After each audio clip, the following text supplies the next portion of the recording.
ඔබ ඉතා ඕනෑ කමෙන් නැහුම් කන් දෙන්න. ඔබ දන්නවාද නිරය කියන්න මොකක්ද. අපාය එමනැත්තං නරක යමලෝකය එමනැත්තන් ජහනම් සහ නාරා යනුවෙන් ප්‍රකාශ කරන්නේ. හෙල් මිනිවල හේදිසය ගිනිවිල මේ වචනවලින් ඔබ හඳුන්වන්නේ කුමක්ද. ඔබ දන්නවාද. යහපත දැන යහපත නොකරන මේ සියලුම දෙනාට උරුම වන්නේ මෙන්න මේ ගිනිවිල එනම් නිරය. එනම් මේ පොළොවේ ඉන්න හැම්ම මනුෂ්‍යයෙක්ම තෘෂ්ණාවෙන් සහ දූෂ්‍යකමට හසු වෙලා මේ ලෝකයේ මුදල් පසුපස යමින් ස්ත්‍රී දූෂණය කරමින් තමන්ගේ ජීවිතය එනම් තමන්ගේ ශරීරය විකුණන ගණිකා වෘත්තී යෙදෙන ස්ත්‍රියන් ඔවුන්ට සිදුවන දේ භයානකයි. ඔවුන් තමන්ට ලැබී තිබෙන්නා වූ ශරීරය මනුෂ්‍යයන්ට මුදල්වලට විකුණමින් ඔවුන් ජීවත්වෙන්නේ ඔවුන් ජීවත් වෙනවා නොම ඔවුන් ජීවතුන් සිටියදීම මැරී සිටිනවා.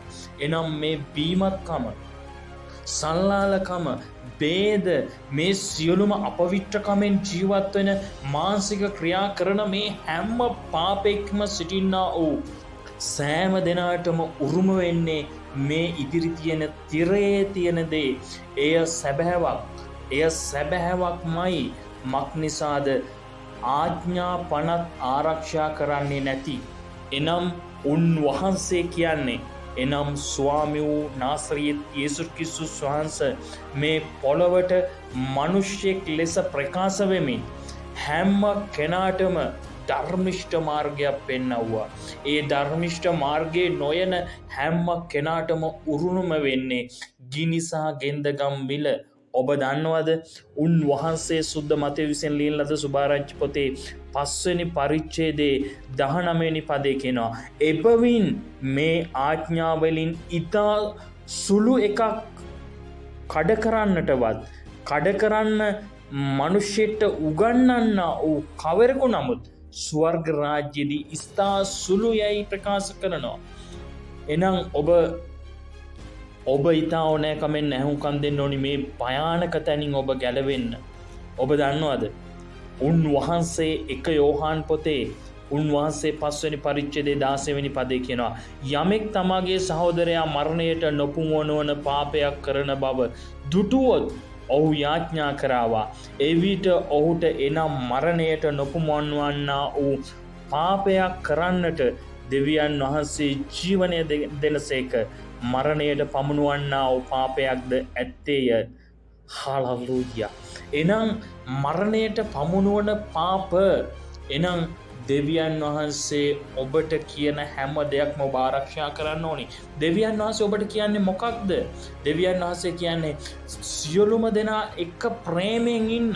තමාගේ භාර්යාවට, තමාගේ ස්වාමි පුරුෂයාට, තමාගේ දරුවන්ට, තමාගේ දෙමව්පියන්ට, ඥාතීන්ට, හිතමිතුරන්ට, අසල්වාසීන්ට ප්‍රේමයෙන් ඉන්න කියලා ප්‍රේමයේ දෙවියන් වහන්සේ ඔබට උගන්වන්නේ. එනම් ප්‍රේමයේ දෙවියන් වහන්සේට ඔබ ඇහුම්කන් නොදී ඔබ ප්‍රේමයක් නැතිව එකිනෙකා සමග අසමදානය සිටගෙන එනම් ભેද, ලබ්ධි ભેද, පක්ෂවාදීකම මෙවැනි මානසික ක්‍රියා කරන අයට ස්වර්ග රාජ්‍යයට යන්න බෑ. උන්වහන්සේ ගලාති පොතේ 5 වෙනි පරිච්ඡේදයේ 19-20 පැහැදිලිව ප්‍රකාශ කරනවා. එනම් ඔබ දැන සිටිය යුතුයි මෙවැනි මානසික ක්‍රියා නොකරන්න. මක්නිසාද මෙවැනි මානසික ක්‍රියා කරන අයට උරුම වන්නේ මෙවැනි දේ ඔබ දැන සිටිය යුතුයි. මක්නිසාද උන්වහන්සේ කියන්නේ කුමක්ද? උන්වහන්සේ එලිදරව් පොතේ 22 වෙනි පරිච්ඡේදයේ 18 වෙනි පරිච්ඡේදයේ කියන්නේ පදේ කියන්නේ මොකක්ද? මේ පොතේ අනාගත වාක්‍ය වචන අසන සියල්ලන්ට මෙසේ සහතික ලෙස කියමි. එනම් යමෙක් ඒ වචනවලට යමක් එකතු කරන්නේ නම් දෙවියන් වහන්සේ මේ පොතේ ලියන ලද සියලු පීඩා ඔහුට එකතු කරන්නේය. එනම් මේ සුද්ධ ලියවිල්ලට වචන එකතු කරන්නටත් අඩු කරන්නටත් බෑ. එලෙසම හිතෝපදේශ පොතේ 30 වෙනි පරිච්ඡේදයේ 6 වෙනි පදේ කියන්නේ මේ වචනවලට වචන එකතු කරමින් බොරුකාරයෙක් නොවන්න. එනම් ඔබ බොරුකාරයෙක් නොවන පිණිස උන්වහන්සේගේ සුද්ධ ලියවිලි වලට කිසිම දෙයක් එකතු කරමින් මිනිස්යාගේ සිතුවිලි වලින් මනක්කල්පිත දේවල් වලින් දේව රාජ්‍ය බොරුවට දේශනා නොකොට ඔබ උරුම කරගන්න මේ යක්ෂයාගේ සියලුම ක්‍රියාවල් එනම් යක්ෂයාගේ ක්‍රියාකාරකම්වලට ඔබ හසු නොවන පිණිස ඔබ දෙවියන් වහන්සේ දෙස ඍජුව බලන්න. මක්නිසාද යහපත කරන මනුෂ්‍යයන් සුද්ධ ධර්මිෂ්ඨ ජීවිතයක් ගත කරන මනුෂ්‍යයන් ඒ මනුෂ්‍යයන් මුලා කරන යක්ෂයා වනාහි මුර්ගයාද බොරු අනාගත වක්තෘද වසන ගින්නෙන්ද ගෙන්ද ගමින්ද යුත් විලට හෙළනු ලැබේ. ඔවු සදාකාලිම දිවා රෑ ඒ දෙකෙහිම වද කරනු ලබති. එනම් දිවා රෑ මේ ගිනිවිලේ වද කරනවා. ඒ ගින්න නිවෙන්නේවත් ඒ පණුව මැරෙන්නේවත් නැහැ කියලා සුද්ධ මාක් 9:48 එලියා තිබෙනවා. ඔබ දන්නවද? එනම් දෙවියන් වහන්සේ තුල ඔබ ගරු බිය ඇතිව දෙවියන් වහන්සේට යහපතම කරන්න. යහපත දැන යහපත නොකර ඉන්න එපා. උදේ දවල් යාඥා කරන්න. පරීක්ෂාවට පීඩාවට නොදෙන පිණිස දෙවියන් වහන්සේ ඔබ පරීක්ෂා කරන්නට යන්නට එපා. ඔබ වෙතට එවන දෙවියන් වහන්සේගේ මිනිසයන්ට ඔබ ගෞරව කරන්න. ඔබ දෙවියන් වහන්සේගේ නිවැරදි ඉගැන්වීම අධ්‍යයනය කරමින් ඔබ අත ඇති සුද්ධ ලියවිල්ල නිවැරදිව වරද්ද ගන්නේ නැතිව දෙවියන් වහන්සේගේ බලයද වරද්ද නොගෙන ඔබ සුද්ධ ජීවිතයක් ගත කරමින් ස්වර්ග රාජ්‍යයට ගමන් කරන්න. මේ භයංකාර දෙවියන් වහන්සේගේ උදාස් ගින්නට හසු නොවන පිණිස ඔබ පව්කාරයන් පොළඹවත් නම් පාපයටපත් නොවන්න. ඔබ නිස්කාරණේ නොසිටින්න. ඔබ සත්‍යතාවය සොයන්න. මේ පොළවේ තියෙන සත්‍යතාවය තමයි එනම් මේ අහසත් පොළවත් මුහුදත් ඒ තුල සියල්ලම වූ සර්ව පරාක්‍රම වූ දෙවියන් වහන්සේ සුවකීය ඒකජාතක පුත්‍රයන් දෙනතරම් මේ මුළු ලෝකෙටම ප්‍රේම කරා. සුද්ධ යෝහාන් 3:16 ලියා තිබෙනවා. එනම් උන්වහන්සේ මේ විනාශ වෙන්න මේ ගිනිවිල උරුම කරගන්න යන සෑම දෙනාම විනාශ නොවන පිණිස උන්වහන්සේ කුරුස ගසේදී කළ සාන්තිමය පූජාව කරන කොටගෙන ඔබට අලුත් ජීවිතයක් දුන්නා. එනම් මේ පරණ සියල්ල පහව ගොස් ඔබේ ජීවිතය අලුත් කරා. 2 කොරින්ති පොතේ 5:17ට අනුව එනම් ඔබ තවත් පව් නොකොට දෙවිඳුන් ඉදිරියේ මේ මුළු ශ්‍රී ලංකා දේශයේම සකල ජනතාව පසුතැවිලි වෙමින් පාපය සම්පූර්ණ අහක් කරන්න. ඔබ සියලු දෙනාටම ප්‍රේම කරන්න. බොරු කියන අය තවත් බොරු නොකියන්න. එනම් සොරකම් කරන අය තවත් සොරකම් නොකරන්න.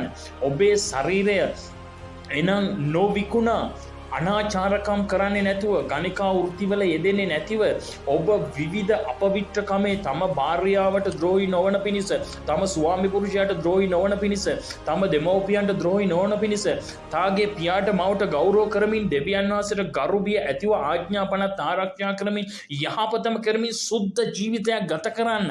එවිට ඔබ දෙවියන් වහන්සේ වෙතට ගමන් කරනවා. ඔබ දෙවෙනි අහසත් පොළවත් තුළ ඔබ සුද්ධ ජීවිතයක් ගත කරනවා. ඔබ දිවා රෑ වද දෙන්නා වූ මේ ගිනිවෙලට ඔබ වැටෙන්නේ නැහැ. එහෙනම් ඔබ තවත් මේ මිනිවලට නොයන පිණිස ඔබ ජීවනය ගන්න. ස්වාමී වූ යේසුස් වහන්සේ මාර්ගයද සැබෑවද ජීවනයද මමය. යේසුස් වහන්සේ කරන කොටගෙන මිස කිසි කෙනෙක් ස්වර්ග රාජ්‍යයට ඇතුල් නොවන්නේය. එහෙනම් යේසුස් වහන්සේ අදහගෙන උන්වහන්සේ අනුව ඔබ ගමන් කරන්න. ඔබ සාර්ථකව සඵලවත්ව ඔබේ ජීවිතයේ ඵල දරන පිණිස ඔබ දෙවියන් වහන්සේ තුල දන නම පසුතැවිලිව පශ්චත්තාපව ඉතා ඉක්මනට දෙවියන් වහන්සේට කතා කරන්න.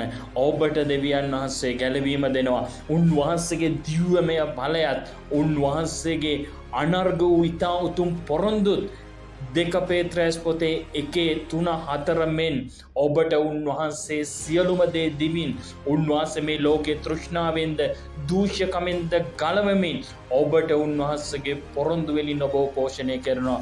ඔබ විශ්වාස කරොත් දෙවියන් වහන්සේගේ මහිමය දකිනවා. එනම් දෙවියන් වහන්සේ තුල මේ ගිනිවිලේ එන්නා වූ ඒ පණුවවත් ඒ ගිනි විලටවත් නොයන පිණිස මේ මොහොතේම ඉන්න ස්ථානයේ පසුතැවිලිව ඔබ බුලත් විට කමින්, ඔබ සිගරට් බොමින්, මත්ද්‍රව්‍ය බොමින්, ඔබ අනාචාරකම් කරමින් කරන මේ හැම පාපය අත්හැරලා සුද්ධ ජීවිතයක් ගත කරන පිණිස යේසුස් වහන්සේගේ නාමයෙන් යක්ෂාත්ම දුර්ව දෙවියන් වහන්සේ වෙතට සුද්ධාත්මයන් වහන්සේ කරන කොටගෙන පැමිණ ඔබේ ජීවිතය අධිකව උරුම කරගන්නා පිණිස ස්වාමී වූ යේසුස් ක්‍රිස්තුස් වහන්සේගේ ලයින් පීටු ගිවිසුම තුළ අනපනත් ඉගෙනනවා ඒ තුළ පවතිමින් සුද්ධ ජීවිතයක් ගත කරන්න ඔබට ආශිර්වාද කරනවා. ඔබට සියලු ලෙඩවලට සුවයද සියලුම රෝගවලට සුවයද දෙවියන් වහන්සේ තුළ ස්ථීර ගමනක් යන්න ආශිර්වාදම කරනවා. නාසරෙත් යේසුස් වහන්සේගේ නාමයෙන්. ආමේන් ආමේන්.